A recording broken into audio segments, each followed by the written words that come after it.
ठाण्यातील एका नामवंत खासगी शाळेत नुकतीच घडलेली एक अत्यंत दुर्भाग्यपूर्ण आणि चिंताजनक घटना सर्वत्र चर्चेचा विषय ठरत आहे. या घटनेत एका विद्यार्थिनीच्या गणवेशावर काही संशयास्पद डाग आढळल्याच्या पार्श्वभूमीवर शाळेच्या प्रशासकीय पातळीवर घेतलेल्या निर्णयामुळे 24 विद्यार्थिनींना तपासणीसाठी बोलावण्यात आलं. या प्रक्रियेत विद्यार्थिनींच्या वैयक्तिक गोपनीयतेचा विचार न करता त्यांना अस्वस्थ करणाऱ्या पद्धतीने प्रश्न विचारले गेले आणि काही विद्यार्थिनींनी नंतर घडलेला प्रकार आपल्या पालकांना सांगितला. पालकांनी या घटनेबाबत शाळेच्या प्रशासनाशी संवाद साधण्याचा प्रयत्न केला, मात्र समाधानकारक उत्तर न मिळाल्यामुळे त्यांनी स्थानिक पोलीस ठाण्यात तक्रार दाखल केली.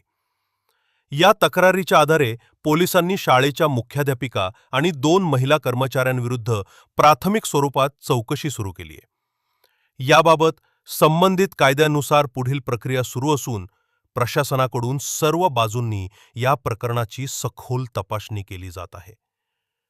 या घटनेनंतर समाजात विशेषतः पालकांमध्ये आणि विद्यार्थ्यांमध्ये चिंता व्यक्त केली जात आहे.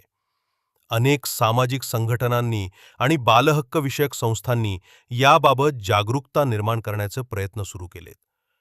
मुख्यमंत्री देवेंद्र फडणवीस यांनीही या प्रकाराची गंभीर दखल घेतली असून संबंधित अधिकाऱ्यांना पारदर्शक चौकशीसाठी निर्देश दिलेत. शाळेच्या व्यवस्थापन समितीने विद्यार्थिनी आणि त्यांच्या पालकांची माफी मागणारा निवेदन प्रसिद्ध केला असून त्यांनी भविष्यात अशा प्रकारची पुनरावृत्ती होणार नाही यासाठी विशेष दक्षता घेण्याचे आश्वासन दिले.